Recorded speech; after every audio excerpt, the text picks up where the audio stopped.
আসসালামু আলাইকুম সম্মানিত অভিভাবক ও আমার প্রিয় ছাত্রছাত্রী ভাই বোনেরা, আশা করি সকলে ভালো আছেন। কথা বলবো আমেরিকার স্টুডেন্ট ভিসা আগামী সেপ্টেম্বর সেমিস্টারটিতে কেন রেশিও বাড়তে পারে এটা নিয়ে।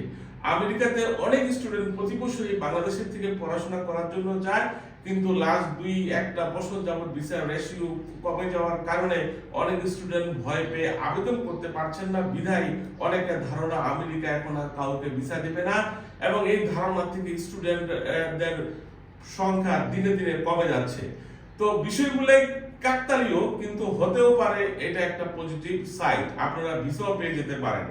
কেন কি কারণে আমার মনে হচ্ছে সেপ্টেম্বর 2026 সালের যে সেমিস্টারটি, এই সেমিস্টারটিতে ভিসা দেওয়ার পরিমাণ বাড়বে, এই বিষয়গুলো আপনাদের সাথে আমি শেয়ার করতে চাই। প্রথম কথা হচ্ছে, আমেরিকাতে যেই ক্যাটাগরিতে বেশি লোক বলতে হয় সেটা হচ্ছে ইমিগ্রেন্ট ভিসা। এই ইমিগ্রেন্ট ভিসা অনির্দিষ্ট কালের জন্য বাংলাদেশিদের বেলা বন্ধ ঘোষণা করছে। আরেকটা বিষয় B1 B2 যেটা ট্যুরিস্ট ভিসা বা ভিজিট ভিসা আমরা বলি, এই ভিসাতে কিন্তু অনেক বাংলাদেশি অ্যাপ্লিকেন্ট ছিল। রিসেন্টলি পাইলট প্রজেক্টের আন্ডারে B1 B2 ক্যাটাগরি ভিসার ক্ষেত্রে আপনার সিকিউরিটি বন্ড মানি জমা দিতে হবে, এটার জন্য কিন্তু অ্যাপ্লিকেশনের সংখ্যা অনেকটা কমে গেছে। সিকিউরিটি মানির পরিমাণ সর্বনিম্ন $5,000 থেকে সর্বোচ্চ $15,000, এটা 18 থেকে 20 লক্ষ টাকা, যে পরিমাণটা অনেক। এটার কারণে অনেক টুরিস্ট ভিসা অ্যাপ্লিকেন্টরা এখন আর ভয় পেয়ে আবেদন করছেন না। আরেকটা ইন জেনারেল, হোক সেটা স্টুডেন্ট ভিসা, হোক সেটা টুরিস্ট ভিসা, হোক সেটা ইমিগ্রেন্ট বা অন্যান্য ক্যাটাগরি, ডোনাল্ড ট্রাম্প প্রশাসনের কঠোর ভিসা নীতির কারণে বাংলাদেশি তথা সারা বিশ্বের অ্যাপ্লিকেন্টদের প্রতি একটা ভীতিকর পরিস্থিতি তৈরি হয়েছে। সকলের ভয় পাচ্ছে, সকলে চিন্তা ভাবনা করতেছে আমেরিকার ভিসা এখন আর দিবে না, তাই আমি আবেদন করব না। আমার এই বিষয়গুলোকে আমি এখন পজিটিভ দৃষ্টিতে দেখতে চাই। আমি মনে করতে চাই এই বিষয়গুলো এই মুহূর্তে আমার ভিসা পেতে আরো বেশি সহায়ক ভূমিকা পালন করবে। আমরা জানি যখন ভিসা আবেদনকারীর সংখ্যা কম থাকে তখন কিন্তু ভিসার রেশিওটা ভালো থাকে। এই যে একটা ভীতিকর পরিস্থিতি, এই যে আমেরিকা থেকে অবৈধদের ধরিয়ে পাঠিয়ে দিচ্ছে, এই যে স্টুডেন্ট ভিসা দিচ্ছে না, টুরিস্ট ভিসা দিচ্ছে না, এতে করে স্টুডেন্টের সংখ্যা যেমন কমে যাচ্ছে, টুরিস্ট ভিসার অ্যাপ্লিকেন্টের সংখ্যা ঠিক একইভাবে কমে যাচ্ছে। এট দ্য সেম টাইম আমেরিকার যে ইউনিভার্সিটিগুলো আছে, ওখানে যে স্টুডেন্ট যারা আছে ইন্টারন্যাশনাল স্টুডেন্ট, এদের কিন্তু ব্যাপক একটা শর্টেজ লক্ষ্য করা যাচ্ছে। তো ইউনিভার্সিটি গুলাই থেকে স্টেট গভর্নমেন্টের প্রতি একটা মেসেজ পাঠানো হয়েছে যে আমাদের ইউনিভার্সিটি গুলোতে আমরা ইন্টারন্যাশনাল স্টুডেন্ট পাচ্ছি না, তোমাদের কঠিন ভিসা নীতির কারণে, যেটা আমেরিকার মূল পলিসির সাথে, কালচারের সাথে, প্রাইভেসির সাথে টোটালি সাংঘর্ষিক। তো বর্তমান পরিবেশ পরিস্থিতি যদি চলতে থাকে, এটা আমেরিকার ভবিষ্যতের জন্য খারাপ হবে, এটা অশনি সংকেত হবে। সবকিছু বিবেচনা করার পরে বর্তমান প্রশাসন চিন্তা ভাবনা করতেছে যে আগামীতে কিছু এনার্জেটিক স্টুডেন্ট ভিসা দিবে, যারা আমেরিকাতে গিয়ে জেনুইনলি পড়াশোনা করবে এবং আমেরিকার অর্থনীতিতে একটা গুড বা পজিটিভ ইম্প্যাক্ট রাখতে পারে।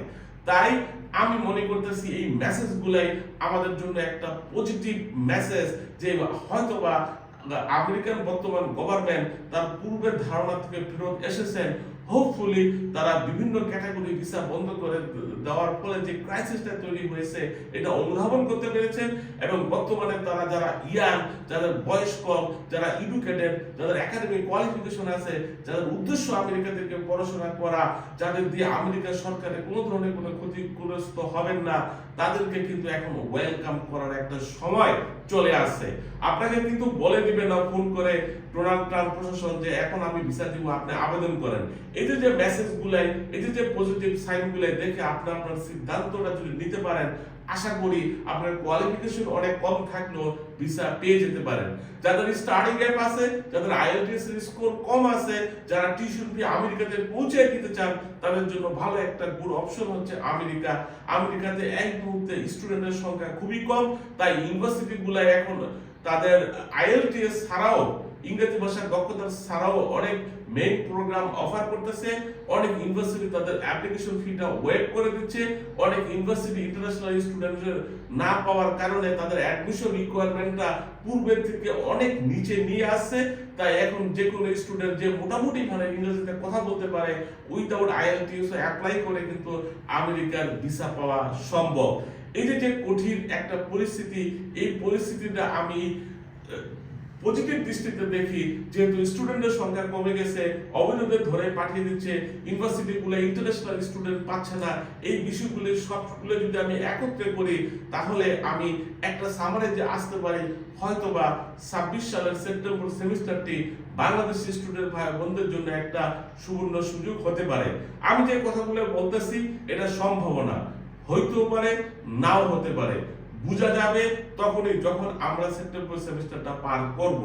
তো যখন নাকি বাঙালি বুঝতে পারবে যে আমেরিকা ভিসা দিচ্ছে, তখন কিন্তু সকল মানুষ আবার হুমড়ি খেয়ে আমেরিকার এম্বাসিতে যাবে, তখনই আবার ভিসা রিজেকশনটা শুরু হয়ে যাবে।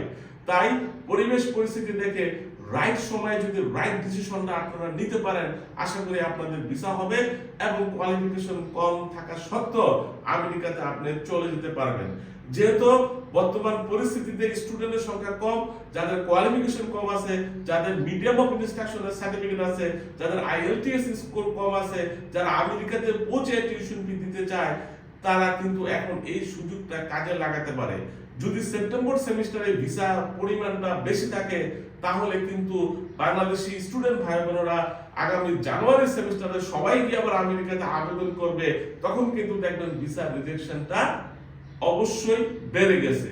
তাই সময় সুযোগগুলো যখন আসবে ট্রাই করে দেখতে হবে। আপনি যদি ঘরে বসে থাকেন কেউ এসে আপনার কাজ করে দিবে না, এই বিষয়টা মেনে নিতে হবে। রিস্ক অবশ্যই আছে, রিস্কটাকে আপনার নিতে হবে যদি আপনি সফল হতে চান। আমেরিকা উচ্চশিক্ষা বিষয়ক ইউনিভার্সিটি অ্যাডমিশন, ভর্তি, ভিসা প্রসেসিং, স্কলারশিপ, ফান্ডিং, যে কোনো ইস্যু নিয়ে আমাদের আইডিয়াল ওভারসিজ এডুকেশন অফিসে ভিজিট করার জন্য আপনাদের আমন্ত্রণ রইল। আপনাদের সকলের প্রতি রইল শুভকামনা।